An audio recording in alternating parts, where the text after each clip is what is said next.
But to back up what you were saying, Scott, Alfred Edersheim in his book, The Life and Times of Jesus, the Messiah, page 188, like Rabbi Kaufman Kohler, when you read those rabbis that lived like in the 1800s and stuff, they say things like authentic Judaism or synagogue Judaism. They mean Second Temple Judaism by it. So he says the synagogue or Second Temple Judaism taught the doctrine of the divine personality of the Messiah as held by the Christian church. On the other hand, he says the cumulative evidence when one studies this stuff like we have second. And the bad thing about Alfred Edersheim, you can get a lesson just from reading the notes at the bottom of his pages, always giving Talmudic explanations for the Judaic background of the Gospels, right? But he lived and died. He was born the same year as Abraham Lincoln, and he died, I think, in 1889 or something. So just about 50, 60 years short of the Dead Sea Scrolls being found. I would love to have read his works with him utilizing the Dead Sea Scrolls.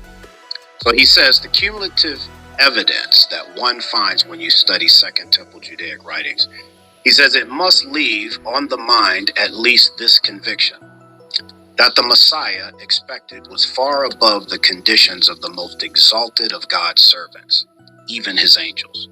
In short, so closely bordering on the divine that it was almost impossible to distinguish him therefrom. Did you catch that? I think so. Can you repeat that one more time, please? Let me read it again. He says, the cumulative evidence must leave on the mind at least this conviction. In other words, if you study the Jewish interpretations from the Targums and the pseudepigraphical writings, the interpretations of the Jews during Second Temple Judaic times, the evidence should just leave you with this one conviction, that the Messiah, who was expected, was far above the conditions of the most exalted of God's servants, even his angels. In short, so closely bordering on the divine that it was almost impossible to distinguish him therefrom. Alfred Edersheim is basically saying that if you studied Messianic prophecy and you studied the interpretations of the Jews on those prophecies, it's hard to distinguish this Messianic figure from God himself. Yes, sir. In such circumstances, it only needed the personal conviction that he, the Messiah, who taught and wrought as none other, was really the Messiah, to kindle at his word into the adoring confession that he was indeed the Son of the living God.